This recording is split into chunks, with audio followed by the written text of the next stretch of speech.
Good morning students, welcome to the channel current affairs updated and this is Akanksha. और आज के इस lecture में हम डिस्कस करेंगे 6 सितंबर की इंपॉर्टेंट करंट अफेयर्स।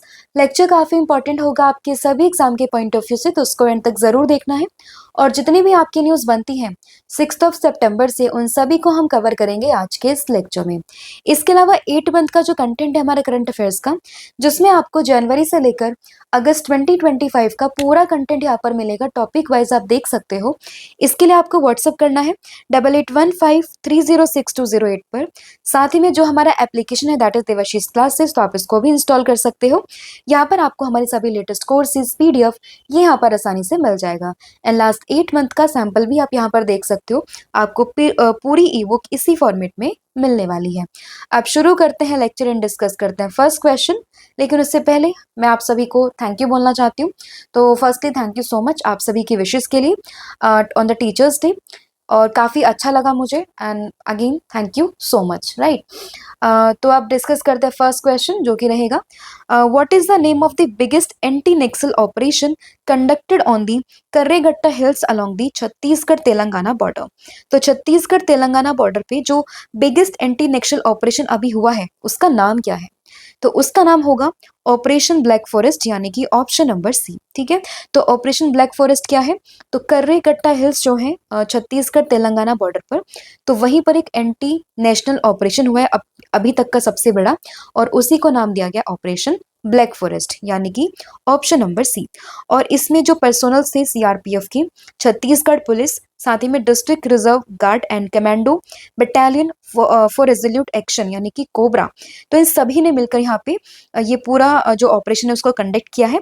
एंड ये अभी तक का सबसे बड़ा एंटी नेशनल ऑपरेशन था ever on the Karregutta hills, right, जो कि आपको छत्तीसगढ़ तेलंगाना बॉर्डर पे देखने के लिए मिल जाएगा, राइट। एंड ये काफ़ी हम कह सकते हैं कि वहाँ का टेरेन काफ़ी रग्ड था, ठीक है, हाई एल्टीट्यूड पे चीज़ें थी, बहुत गर्मी थी, बहुत एक्सट्रीम हीट थी, but despite all of that यहाँ पे जो ये ऑपरेशन था वो सक्सेसफुली कंडक्ट हो गया है, ठीक है। एंड इसके अलावा जो गवर्नमेंट का एम है वो है 2026 तक इंडिया को नक्सल फ्री बनाना।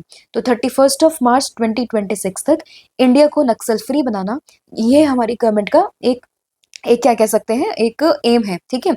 तो ये भी आपसे एग्जाम में पूछ सकते हैं कि गवर्नमेंट का एम कब तक का है नक्सल फ्री इंडिया को बनाने का, दैट इज 2026। तो याद रहेगा operation black forest, Chhattisgarh Telangana border, hills आपकी कर्रेघट्टा हिल्स, एंड अभी तक का सबसे बड़ा ये कर्रेघट्टा हिल्स में सबसे बड़ा एंटी नेक्सल ऑपरेशन है, ठीक है। तो ये ध्यान रखिएगा। अब रिवाइज कर लेते फटाफट से पूरे जितने भी ऑपरेशन हुए 2025 में।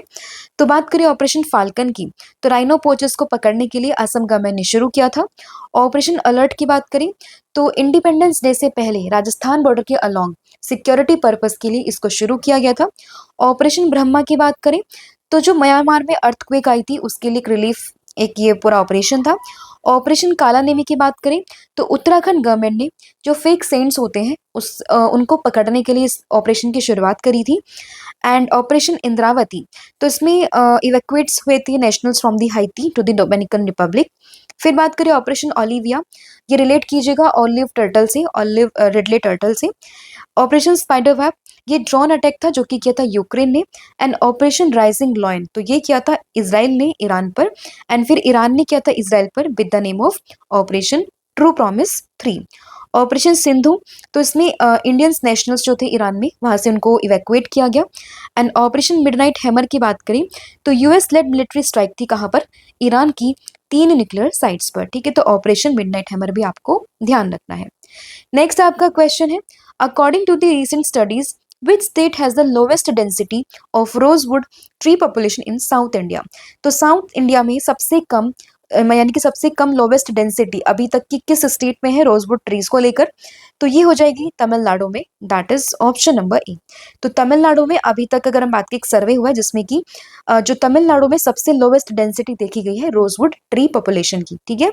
तो ऑप्शन जो ए है वो आपको ध्यान रखना है, एंड यहाँ पे जो ये स्टडी करी है वो करी है बेंगलुरु के एक institute, that is institute of would science and technology ने, जिसने बोला है कि तमिलनाडु में, अगर हम बात करें लास्ट 4-5 साल का जो ये इन्होंने रिव्यू किया 2019 से 2025 के बीच में, तो वहाँ पे तमिलनाडु में लोवेस्ट यहाँ पे डेंसिटी देखी गई है। ठीक है, एंड ये जो पूरी स्पीसीज है रोजवुड ट्रीज की, तो ये आपको नेटिव है कहाँ की, नीलगिरी, अन्नामलाई और पराम्बिकुलम रेंजेस की, और वहीं पर ही डेंसिटी कम हो रही है, तो जाहिर सी बात है कंसर्निंग पॉइंट ये बन जाता है।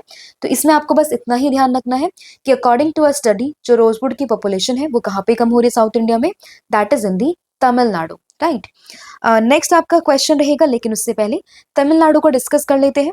तो तमिलनाडु की capital that is Chennai, CM है एम.के. स्टालिन एंड गवर्नर है आर.एन. रवि। कुछ इंपॉर्टेंट करंट अफेयर्स को डिस्कस करें तो चोला गंगम लेक आप रिलेट कीजिएगा from the Tamil Nadu. Hornbill conservation centre ये अगेन तमिलनाडु। जिंजी फोर्ट ये आप रिलेट कीजिएगा कि जो 44th हमारी यूनेस्को की साइट्स बनी है उसी का पार्ट है जिंजी फोर्ट, जो कि कहाँ पर है आपका तमिलनाडु में again. Grand consecration of the Subramanya Swami temple, तो ये 16 ईयर्स के बाद में हुआ है। हॉकी यूनिट ऑफ तमिलनाडु, इसने मेंस टाइटल जीता है हॉकी इंडिया मास्टर्स कप 2025 का। ग्रेटर फ्लैमिंगो सेंचुरी अगेन आपको ध्यान रखनी है तमिलनाडु में। स्पेस इंडस्ट्रियल पॉलिसी ताकि स्पेस सेक्टर को बूस्ट कर सके again Tamil Nadu. And India's first prototype fast breeder reactor, तो ये तमिलनाडु की कल पक्का में बनने की बात हुई, एक्सपेक्टेड है कि नेक्स्ट ईयर तक ये बन जाएगा। राइट, नेक्स्ट आपका क्वेश्चन है recently approved rupees 1500 crore incentive schemes for critical minerals is a part of which mission. तो अभी एक 1500 करोड़ का इंसेंटिव स्कीम्स यहाँ पे अप्रूव हुआ है क्रिटिकल मिशन को लेकर, मिनरल्स को लेकर। तो ये किस मिशन के अंदर आता है, तो ये आ जाएगा आपका नेशनल क्रिटिकल मिनरल मिशन, यानी कि ऑप्शन नंबर बी। तो ऑप्शन बी आपको ध्यान रखना है, national critical mineral mission. And अभी जो कैबिनेट है हमारी उसने अप्रूव किया है 1500 करोड़ रुपीज का incentive schemes to recycle critical minerals from the secondary sources. Right, and ये पूरी जो स्कीम थी it's a part of national critical mission जो है हमारा NCMM, national critical minerals mission, तो उसी का ये पार्ट है। ठीक है, तो ये आपको ध्यान रहेगा। एंड इसमें 1500 करोड़ रुपीज का इंसेंटिव स्कीम्स यहाँ पर हो जाएगी। और ये जो पूरी स्कीम है it will run for 6 year from financial year 2025 to 26 से लेकर 2030-31 तक, यानी कि पूरे 6 साल के लिए ये पूरी जो स्कीम है वो चलने वाली है। टोटल आउटले कितना है 1500 करोड़ रुपीज। राइट, कई बार क्या होता है ना स्टेटमेंट वेज क्वेश्चंस पूछ लेते हैं, तो इसमें आपको 1500 करोड़ इंसेंटिव याद रखना है, किस मिशन में आता है, कितने सालों के लिए है, तो ये कुछ चीजें आपको ध्यान रखनी है। नेक्स्ट आपका क्वेश्चन रहेगा recently who launch his latest novel, जिसका नाम है the Chola tigers avengers of Somnath. तो चोला टाइगर्स नाम से एक नॉवल है, ये किसने लॉन्च किया है, किसकी ये बुक है यहाँ पर, सॉरी नॉवल है, तो ये हो जाएगा अमीश त्रिपाठी, यानी कि ऑप्शन नंबर सी। और आई होप कि इन्होंने आपने इनका कोई एक बुक या फिर नॉवल पढ़ी होगी, अगर आपने पढ़ी है तो आप कमेंट करके जरूर बताएं आपने कौन सी पढ़ी है। बट अब इन्होंने एक नई यहाँ पे अपनी नॉवल को लॉन्च किया, that is the Chola tigers avengers of Somnath. तो ऑप्शन नंबर जो सी है वो यहाँ पे करेक्ट होगा, that is Amish Tripathi. Right, तो अमीश त्रिपाठी की ये बुक है the Chola tigers avengers of the Somnath. Next आपका क्वेश्चन है who has officially assume charge as the secretary of the ministry of mines. तो मिनिस्ट्री ऑफ माइंस में सेक्रेटरी की पोस्ट को यहाँ पे किसने एज्यूम किया है, तो वो क्या है पीयूष गोयल ने, दैट इज ऑप्शन नंबर जो बी है वो करेक्ट होगा। तो पीयूष गोयल ने अभी यहाँ पे secretary of the minerals of mines का जो पदभार है वो संभाल लिया है। तो ऑप्शन बी आपको ध्यान रखना है। एंड ये 1994 बैच के एक IAS ऑफिसर है ऑफ द नागालैंड कैडर। ठीक है, एंड ये बने हैं secretary of the ministry of mines. Right, and his appointments follows the transfer of Shri VL Kantara who is now serving as the secretary in the department of water resources, river development and Ganga rejuvenation. तो पहले यहाँ पे VL Kantarao थे और उनका transfer हो गया है, एंड वो अब कहाँ पे सर्व करेंगे, वो सर्व करेंगे in the department of water resources, river development and the Ganga rejuvenation. ठीक है, तो ये आपको नाम ध्यान रखना, that is Piyush Goyal. Right, next आपका क्वेश्चन रहेगा, लेकिन उससे पहले कुछ इंपॉर्टेंट अपॉइंटमेंट्स है। जैसे बात करें सतीश कुमार की, तो ये अभी रेलवे बोर्ड की वापस से चेयरमैन अपॉइंट हुए हैं। डॉक्टर दीपक मित्तल, तो ये UAE में इंडिया के एम्बेसडर बने हैं। दिनेश के पटनायक की बात करें तो कनाडा में नए हाई कमिश्नर बने हैं इंडिया के। उर्जित पटेल जो फॉर्मर RBI के गवर्नर हैं वो बने हैं IMF में एग्जीक्यूटिव डायरेक्टर। एंड बात करें एस कृष्णन की, तो जम्मू एंड कश्मीर बैंक के चेयरमैन बने हैं। वाइस प्रेसिडेंट कौन बने हैं एनडीबी के, तो ये बने हैं डॉक्टर राजीव रंजन। अनीश दयाल सिंह, तो ये नरेंद्र मोदी के डेप्यूटी एनएसए बने हैं। रजीत पुन्हानी की बात करें तो फसाई यानी कि जो food safety and standards authority of India उसके सीईओ बने हैं। कल ऑफिशियली इन्होंने यहाँ पे पदभार संभाल लिया है। एंड श्रीनिवासन के की बात करें तो ये बने हैं advertising agencies association of India के प्रेसिडेंट। सतीश गोलचा तो दिल्ली पुलिस कमिश्नर बने हैं। नोएल एंड टाटा की बात करें तो डायरेक्टर्स हैं किस चीज की, टाटा सन्स की। विक्रम साराभाई स्पेस सेंटर, तो इसके हेड कौन बने हैं, डॉक्टर ए राजा राजन। पुष्पेंद्र सिंह की बात करें तो ये अभी वाइस चीफ बने हैं इंडियन आर्मी के। एंड नेवल स्टाफ के वाइस चीफ बने हैं संजय बात्स्यान। राइट। नेक्स्ट आपका क्वेश्चन है, which country host the ICC women's ODI world cup 2025। तो कौन सी कंट्री यहाँ पे ICC women's ODI world cup को होस्ट करेगी, तो ये करेगी इंडिया एंड श्रीलंका, यानी कि ऑप्शन नंबर बी। ठीक है, तो option B that is India and Sri Lanka, ये होस्ट करेगी ICC women's ODI world cup 2025। अब आईसीसी से आपसे कुछ समझोगे, मैंने कल ही डिस्कस किया था कि आईसीसी ने यहाँ पे गूगल के साथ में पार्टनरशिप करी है विमेंस के क्रिकेट को लेकर। ठीक है, तो ये भी आप यहाँ पे एक फैक्ट को रिलेट कीजिएगा। राइट, तो ICC women's ODI world cup 2025 कहाँ पे होगा, इंडिया एंड श्रीलंका में। ठीक है, अनाउंसमेंट हो चुकी है, सितंबर 30 से शुरू होगा एंड 2 नवंबर तक ये चलेगा। राइट, एंड इसमें 8 टीम यहाँ पे पार्टिसिपेट करेंगी, जिसमें India, Australia, England, south Africa, New Zealand, Sri Lanka, Bangladesh and Pakistan, ये सभी यहाँ पे पार्टिसिपेट करेंगी। एंड जो टॉप 4 टीम्स होंगी वो क्वालिफाई करेंगी फॉर द सेमीफाइनल्स, वो तो हम सभी जानते हैं। राइट, तो याद रहेगा आईसीसी और वर्ल्ड कप कहाँ पे, इंडिया एंड श्रीलंका में। नेक्स्ट आपका क्वेश्चन, लेकिन उससे पहले कुछ अपकमिंग स्पोर्ट्स इवेंट है। जैसे दिल्ली में 2 हो रहे हैं आपके world para athletics championship and badminton world championship 2026 कहाँ पे होंगे, दिल्ली में। FIDE chess world cup India में होगा बट कहाँ पे, गोवा में। T20 वर्ल्ड कप मेंस का 2026 में again India and Sri Lanka. FIFA women's world cup 2027 ये होगा ब्राजील में। FIFA mains world cup 2026 USA, Mexico and Canada. And 17th mains Asia cricket जो कप अभी चल रहा है, सॉरी चलेगा, वो आपका होगा यूएई में। ठीक है, तो ये आपके अपकमिंग स्पोर्ट्स इवेंट थे। नेक्स्ट आपका question, which of the following is the name of most important day of Onam. तो ओनम की अगर हम बात करें तो इसका मोस्ट इंपॉर्टेंट डे यहाँ पे कौन सा है इनमें से, तो ये हो जाएगा थिरुओनम, यानी कि ऑप्शन नंबर ए। तो ये ओनम फेस्टिवल का एक बहुत ही इंपॉर्टेंट डे यहाँ पर हो जाएगा, थिरुवोनम, आपको ध्यान रखना है। ठीक है, तो the most important day of Onam which is known as Thiruvonam is on September 5th। तो अभी 5th of September को हमने इसको सेलिब्रेट किया है। एंड ओनम एक हिंदू फेस्टिवल है दैट ओरिजिनेट फ्रॉम केरला, तो केरला वाले जो पर्सन होते हैं वो उसको मनाते हैं। ठीक है, वहाँ पे काफी फेमस है and it is celebrated every year by Malayalis both in Kerala and the around the world, right? And the festival makes the new year for Malayali Hindus, and Onam falls in Malayalam months of Chingam, which usually correspond to the August and September. Right, तो याद रहेगा आपको Onam festival कहाँ से है, केरला से है। And इसका जो सबसे इंपॉर्टेंट एक जो डे होता है दैट इज थिरुवोनम, तो ये अभी 5th of September को सेलिब्रेट किया गया है। राइट, एंड ये जो फेस्टिवल है वो ऑनर किसको करता है, वामन अवतार को, जो कि लॉर्ड विष्णु जी के हैं। ठीक है, अब कुछ इंपॉर्टेंट अगर हम फेस्टिवल को रिवाइज करें तो असम में अम्बुबाची बोगाली बिहू, बिहार में छठ पूजा काफी फेमस है, केरला में ओनम, महाराष्ट्र में है गणेश उत्सव एंड गुड़ी पड़वा, मिजोरम में है Chap Charkut festival, Nagaland hornbill festival, Odisha की बात करें तो नुआखाई एंड रथ यात्रा दोनों ही न्यूज में थे, तमिलनाडु पोंगल आदि थिरुवत्रई फेस्टिवल, तेलंगाना की बात करें तो बोनालू और बातुखम्बा, त्रिपुरा की बात करें तो खर्ची पूजा, वेस्ट बंगाल की बात करें तो दुर्गा पूजा, एंड भील कम्युनिटी जो राजस्थान की है वो मनाती है गावरी फेस्टिवल, एंड लद्दाख में अभी बना है सुरु समर फेस्टिवल। तो केरल से आप क्या रिलेट करोगे, थिरुवोनम फेस्टिवल। राइट, नेक्स्ट आपका क्वेश्चन है, विच institution top the national institutional ranking framework that is NIRF 2025 in the overall category. तो ओवरऑल कैटेगरी में टॉप पर यहाँ पे कौन सा इंस्टीट्यूट रहा है, तो ये रहा है IIT मद्रास, यानी कि ऑप्शन नंबर सी। तो NIRF that is national institutional ranking framework 2025 की एक लिस्ट यहाँ पे जारी हो गई है and the top most institute is IIT Madras. Right, और इसने ओवरऑल रैंकिंग में फर्स्ट नंबर पर ये आई है। सेकंड की बात करें तो आईएससी यानी कि Indian Institute of Science that is in the Bengaluru. And फिर आते हैं थर्ड नंबर पर आईआईटी मुंबई, राइट। एंड इसका 10th एडिशन था which is announced by the ministry of education and covering 17 different categories.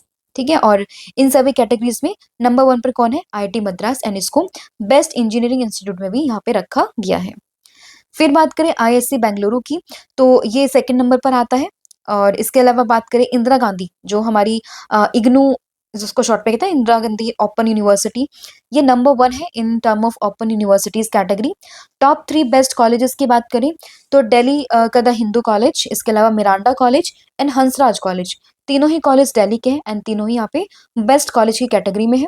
And फिर बात करें जो मिनिस्ट्री ऑफ एजुकेशन है, जिसको पहले हम the ministry of human resource development के नाम से जानते थे, इसने पहली बार एनआईआरएफ को 2015 में इंट्रोड्यूस यहाँ पे किया था। ठीक है, तो ये कुछ चीजें फैक्चुअल है, आप चाहो तो इसको भी याद रख सकते हैं। ठीक है, आप पूरी कैटेगरी यहाँ पे देख सकते हो। आईआईटी मद्रास टॉप पर है, फिर Indian Institute of Science that is Bengaluru में, IIT Bombay, IIT Delhi, IIT Kanpur, IIT Kharagpur, IIT Roorkee, इसके अलावा एम्स दिल्ली, फिर जवाहरलाल नेहरू यूनिवर्सिटी यानी कि जेएनयू आपका दिल्ली में, एंड फिर बीएचयू आपका बनारसी। तो टॉप 10 यूनिवर्सिटीज में आप देखोगे कि मेजोरिटी तो यहाँ पे कौन सी है? दैट इज आईआईटीज ही है, राइट। नेक्स्ट आपका क्वेश्चन है which group sign an agreement with the centre and the Manipur government on September 4 2025 to maintain the territorial integrity of Manipur, open national highways 2 for free traffic and shift the militant camps. तो ये पूरा agreement यहाँ पे किसने किया है?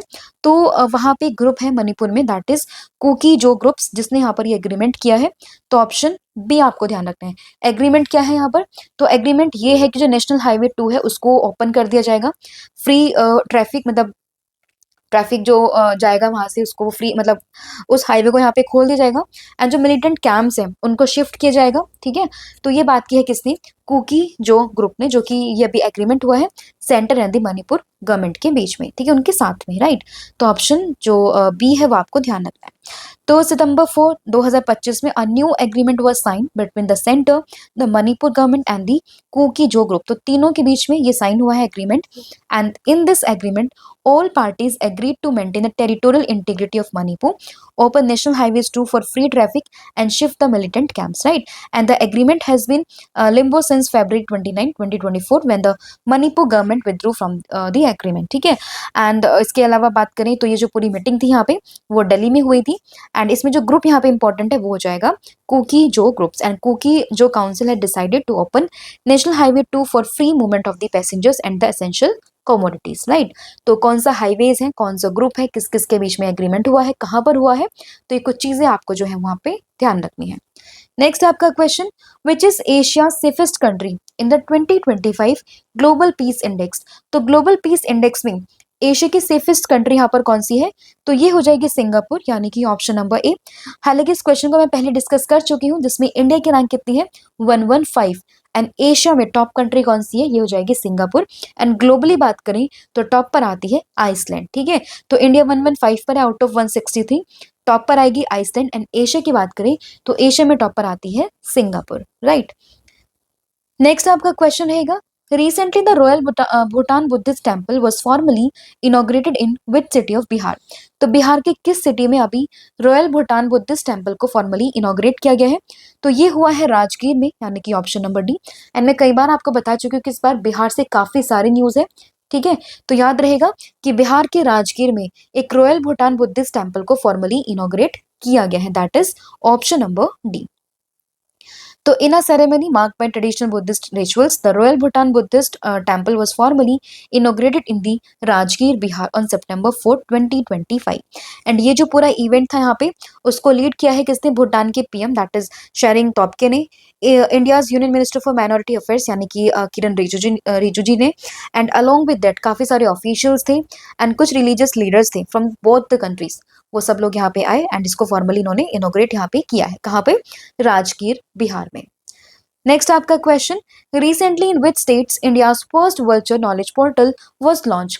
तो पहला जो इंडिया का वर्चुअल नॉलेज पोर्टल है वो किस स्टेट में यहाँ पे लॉन्च किया गया है? तो ये हुआ है असम में, यानी कि ऑप्शन नंबर सी। तो असम में इंडिया का फर्स्ट वर्चुअल नॉलेज पोर्टल इसको यहाँ पे लॉन्च किया गया है। तो इंडिया का पहला है तो इसलिए इंपॉर्टेंट बन जाता है। तो वल्चर से रिलेटेड है, आपको ध्यान रखना है। एंड 2 सितंबर को इसको असम में यहाँ पे लॉन्च किया गया है। इसको डेवलप किसने किया है? तो कुछ स्टूडेंट्स एंड रिसर्चर्स थे असम से, उन लोगों ने ही इसको यहाँ पे जो है वो डेवलप किया है। And the platform is design as a knowledge hub and outreach tools to provide scientific resources, raise awareness and engage both experts and local communities in virtual conservation effort. तो जो वर्चर्स को बचाने के लिए, उनको conserve करने के लिए पूरा एफर्ट है यहाँ पे, जिस पर्पज से इंडिया का first online virtual knowledge portal यहाँ पे ओपन किया गया है। कहाँ पर? असम में। Next question. Which country banned 26 unregistered social media platform which include Facebook, Instagram and WhatsApp? तो सभी के ये जो सोशल मीडिया प्लेटफॉर्म है हमारे, एंड इसके अलावा 26, कुल मिला के 26 जो आपके प्लेटफॉर्म है वो किस कंट्री ने यहाँ पे बैन किए हैं? तो वो करें हमारे नेबरिंग कंट्री यानी कि नेपाल ने। तो ऑप्शन नंबर जो बी है वो करेक्ट होगा। तो नेपाल ने 26 अनरजिस्टर्ड सोशल मीडिया प्लेटफॉर्म को यहाँ पे क्या किया है? बैन किया है, जिसमें फेसबुक, व्हाट्सएप, इंस्टाग्राम ये सभी यहाँ पर आते हैं। ठीक है, तो ऑप्शन बी आपको ध्यान रखना है। एंड इसमें अगर हम बात करें नेपाल की, तो कैपिटल है काठमांडू, करेंसी है नेपालीज रूपी, ऑफिशियल लैंग्वेज इज नेपाली। अभी न्यूज में था, क्यों? क्योंकि जो हमारा इंटरनेशनल बिग कैट अलायंस है उसका ऑफिशियल ये मेंबर बन चुका है। इसके अलावा कुछ दिन पहले इसको रूबेला से एक as a public health disease इसको यहाँ पे एलिमिनेट किया गया है बाय WHO। एंड उससे पहले याला ग्लेशियर जो कि नेपाल में है उसको यहाँ पे जो है डेड डिक्लेयर किया गया है। ये पहला ऐसा ग्लेशियर है कहाँ पे? नेपाल में, जिसको कि यहाँ पे डेड डिक्लेयर किया गया है। तो याला ग्लेशियर WHO ने इसको रोबेला फ्री डिक्लेयर किया है and international big cat alliance का ये यहाँ पे ऑफिशियल मेंबर बन गया है। Next question. Who has been appointed as the India's honorary ambassador for gender equality by the United Nations Sexual Reproductive Health Agency? तो UNFPA ने अभी यहाँ पर किसको इंडिया की तरफ से ऑनरी एम्बेसडर को के रूप में यहाँ पे अपॉइंट किया है? तो ये हुई है कृति सनन, यानी कि ऑप्शन नंबर ए। तो कृति सनन यहाँ पर बनी है ambassador for the gender equality by the UNFPA। ठीक है, तो ऑप्शन नंबर जो ए है वो यहाँ पे करेक्ट हो जाएगा। ठीक है, कौन है? कृति शनन। एंड ये क्या रिप्रेजेंट करेंगी? तो अपने इस रोल में, that is in the as an ambassador, तो ये यहाँ पे एडवोकेट करेंगी for the rights and wellbeings of the womens and the girls, extended her support to addressing critical issues जैसे कि empowerment, education, ending gender based violence and ensuring equal opportunities for all. Right, तो इसी purpose से यहाँ पे इनको appoint किया गया है। नेक्स्ट आपका क्वेश्चन, लेकिन उससे पहले कुछ इंपॉर्टेंट आपके जो है एम्बेसडर हैं उनको एक बार रिवाइज कर लेते हैं। बात करें अभिनव बिंद्रा की, तो एम्बेसडर बने हैं मेंटल हेल्थ के for the athletes. Madhuri Dixit Orissa state के हैंडलूम इंडस्ट्री की ब्रांड एम्बेसडर बनी है। शाहरुख खान जोमेटो के हैं। सारा तेंदुलकर ये ऑस्ट्रेलियन टूरिज्म कैंपेन की है। क्रिस्टियानो रोनाल्डो तो ई स्पोर्ट्स वर्ल्ड कप की। Maldives tourism Katrina Kaif. Korea tourism Hina Khan. Federal bank की first ambassador Vidya Balan. MRF tyre के शुभमन गिल। फिक्की फ्रेम्स के एम्बेसडर हैं Ayushman Khurana. And kho kho world cup के हैं Tiger Shroff and Salman Khan. And moto GP के हैं कौन? शिखर धवन। ठीक है, एंड टाटा मोटर्स के ब्रांड एम्बेसडर कौन है? विक्की कौशल है। एंड माओ लीजी ये बने हैं ब्रांड एम्बेसडर किस चीज के लिए? फीबा वर्ल्ड कप 2025 के। राइट, नेक्स्ट क्वेश्चन रहेगा, which two main tax slabs are decided in the GST council meeting? तो अभी GST काउंसिल मीटिंग हुई तो इसमें कौन से दो इंपॉर्टेंट स्लैब्स को यहाँ पे डिसाइड किया गया है? तो ये हुआ है 5% and 18%, that is option number C.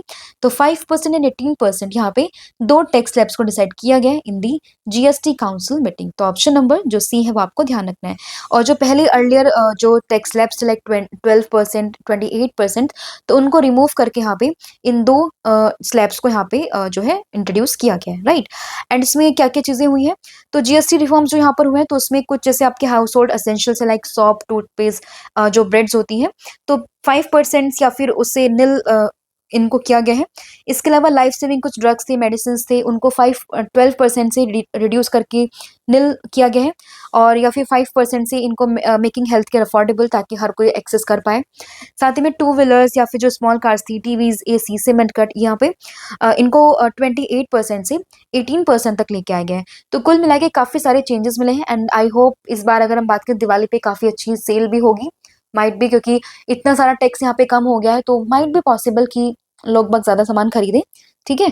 तो ये चीज़ें आपको ध्यान रखनी है। तो नेक्स्ट जो जीएसटी रिफॉर्म्स यहाँ पर हुए हैं, जिसमें आप देख सकते हो जैसे कि जो आइटम्स हैं आपके हेयर ऑयल, शैम्पू, टूथपेस्ट, जो बेसिक सी चीज़ें हैं, वो 18% से 5% पर आई हैं। बटर, घी, चाइनीज़ डेयरी शॉप्स, तो ये 12% से अगेन 5%। एंड इसके अलावा सभी प्रोडक्ट ना पहले 12% थे और अब ये 5% पर आ गए हैं, राइट?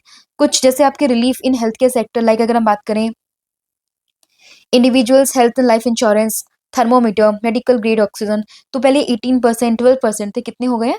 कुछ नील हो गए हैं, कुछ 5% हो गए हैं, ठीक है? इसके अलावा बात करें अगर हम किस चीज़ की, दैट इज़ ऑटोमोबाइल्स की, तो यहाँ पे भी काफ़ी कम आपको देखने के लिए मिलेगा, 28% से 18% पे ये आए हैं। एंड इसके अलावा बात करें अगर हम किस चीज़ की, दैट इज़ कुछ items like tractor tyres, parts, tractors, ठीक है? ये सब पहले लाइक 18% थे, 12% थे, इनको शिफ्ट करके किया गया कितना? 5%। तो काफ़ी सारे रिफॉर्म्स यहाँ पर देखे गए हैं, ठीक है? एंड इसके अलावा लाइक अगर मैप्स, चार्ट्स, ग्लोब इसकी बात करें, पेंसिल, शार्पनर्स, क्रायॉन्स, तो पहले 12% था बट इसको अब नील कर दिया गया है। Air conditioner, television above 32 inch, इसके अलावा monitors, projectors, dish washing machine, तो पहले 28% था और इसको अभी कम करके 18% यहाँ पे किया गया है, राइट? तो ये सभी जो है रिफॉर्म्स यहाँ पर किए गए हैं। आई होप आपको चीज़ समझ में आई होगी। एंड 15 क्वेश्चन यहाँ पे मेरे डन हो गए हैं। एंड स्टिल अगर आपको कोई डाउट रहता है, कोई क्वेरी रहती है, तो आप मुझे कमेंट करके बता सकते हैं। आप मुझे टेलीग्राम पर भी कांटेक्ट कर सकते हैं। साथ ही में रिवीजन अब हम कर लेते हैं फटाफट से। तो बात करें ऑपरेशन ब्लैक फॉरेस्ट की, तो छत्तीसगढ़ तेलंगाना बॉर्डर पर हमने डिस्कस किया है। Just a second, Chhattisgarh Telangana border पे कौन सी हिल थी? वो कर्रेगट्टा करके हिल्स थी, जहाँ पे अभी तक का biggest Naxal anti Naxal operation है, that is operation black forest. Lowest density of rosewood कहाँ पर मिली साउथ इंडिया में? That is in the Tamil Nadu. 1500 crore की इंसेंटिव स्कीम्स है क्रिटिकल मिनरल्स को लेकर, किस में आती है? NCMM यानी कि नेशनल क्रिटिकल मिनरल मिशन में आती है। The Chola tigers avengers of Somnath किसने लिखी है? अमीश त्रिपाठी ने लिखी है। उसके अलावा बात करें अगर हम secretary of the minerals of mine, तो ये कौन बने हैं? तो ये यहाँ पर बने हैं पीयूष गोयल, ठीक है? पीयूष गोयल, आप उनसे कंफ्यूज मत कीजिएगा, जो हमारे यूनियन मिनिस्टर है उनसे मत कंफ्यूज करना है।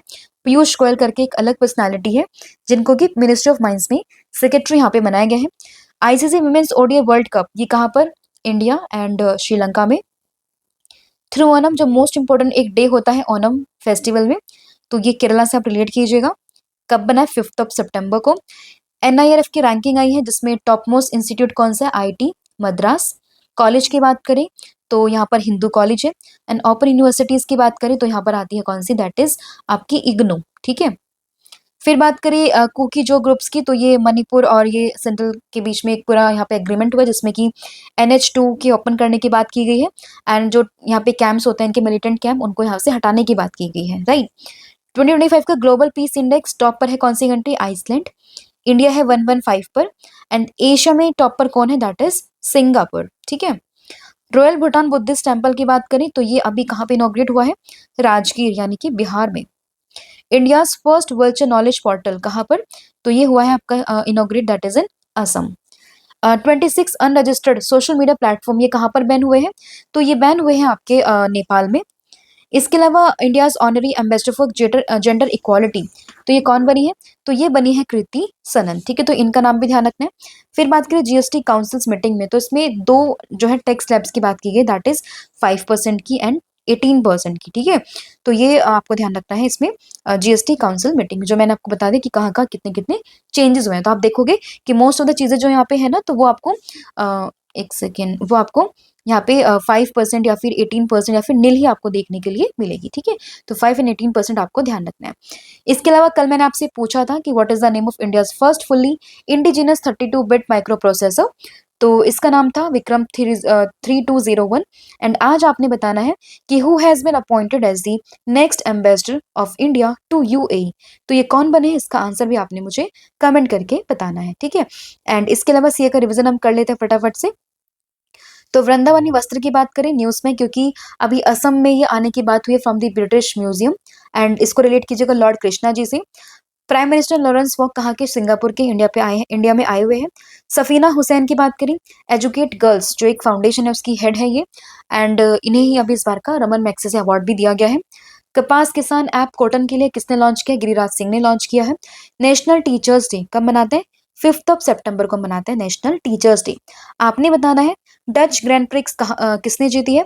1000 e scholarships for the students of which country? अभी इंडिया ने अनाउंसमेंट करा किस देश के लिए? Power of Siberia 2 gas pipeline किन दो देशों के बीच में है? इनिशिएटिव भारती ये किसका इनिशिएटिव है? एंड फसाई के सीईओ कौन बने हैं? सेमिकॉन इंडिया ये कहाँ पर हुआ है और किसने चेयर किया है, ये आप मुझे बताओगे। And India first digital agriculture directorate तो ये कहाँ पर बना है? तो इसका आंसर भी आपने मुझे कमेंट करके बताना। तो ये पूरा आपका रिवीजन था। एंड सब्जेक्ट वाइज सीरीज आपकी चले तो आप इसको भी अवेल कर सकते हो। बाकी इसके अलावा कॉम्बो ऑफर भी है तो आप इसको भी परचेज कर सकते हो, जहाँ पे आपको current affair static GK plus 1/3 MCQ series आपको यहाँ पे मिलने वाला है। ठीक है, तो इसके लिए आपको व्हाट्सअप करना है 8815306208 पर। Thank you so much, have a good day, wish all the very best. जय हिंद, जय भारत, जय Jagannath. Thank you so much.